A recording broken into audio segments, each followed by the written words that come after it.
Assalamualaikum warahmatullahi wabarakatuh.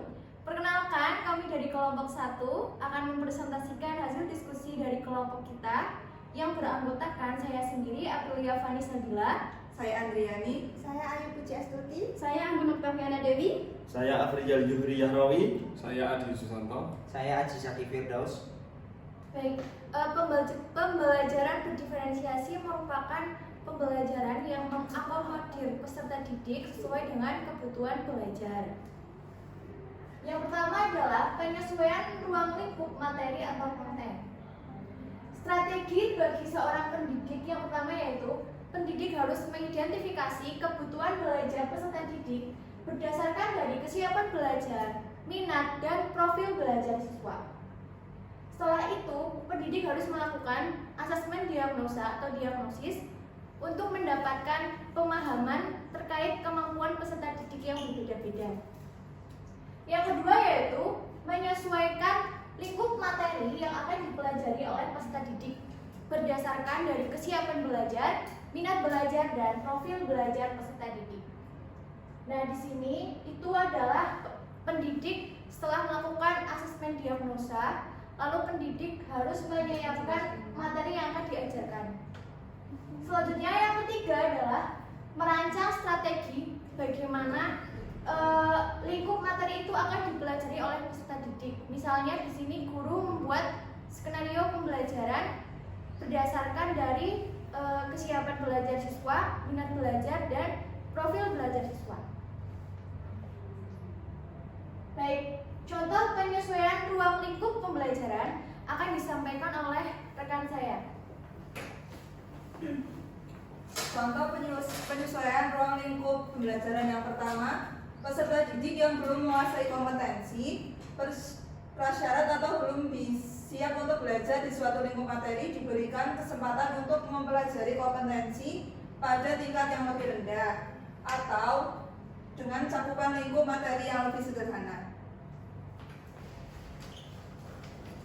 Contoh penyesuaian ruang lingkup pembelajaran yang kedua adalah peserta didik yang sudah siap belajar diberi kesempatan untuk mempelajari seluruh lingkup materi dengan penugasan yang sesuai. Kemudian contoh penyesuaian ruang lingkup pembelajaran yang ketiga yaitu peserta didik yang memiliki tingkat penguasaan yang tinggi dapat diminta untuk menyelesaikan tugas dengan tingkat kesulitan yang lebih tinggi atau menantang. Ya, untuk selanjutnya pemetaan diferensiasi berdasarkan konten.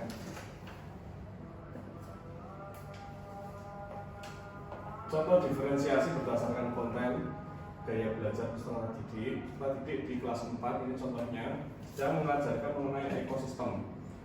Setelah melakukan analisa profil dan kebutuhan peserta didik, guru memberikan materi sesuai dengan profil belajar siswa, yaitu yang pertama audiovisual, yaitu materi melalui video pembelajaran. Yang kedua kinestetik, yaitu mengobservasi lingkungan sekitar. Yang ketiga audio, yaitu mendengarkan lagu tentang makhluk hidup. Yang selanjutnya, contoh diferensiasi berdasarkan konten berdasarkan kesiapan belajar peserta didik. Seorang guru kelas 6 sedang mengajarkan mengenai pengolahan data. Setelah melakukan analisa profil dan kebutuhan peserta didik, guru kemudian mendapati peserta didik dapat dibagi menjadi 3 kelompok. Yang pertama, kelompok peserta didik yang sudah memahami konsep dasar pengolahan data, MEAN, media, dan modus.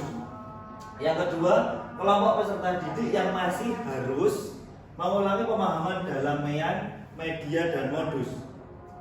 Kelompok yang ketiga, peserta didik yang sudah siap diberikan tantangan dalam pengolahan data.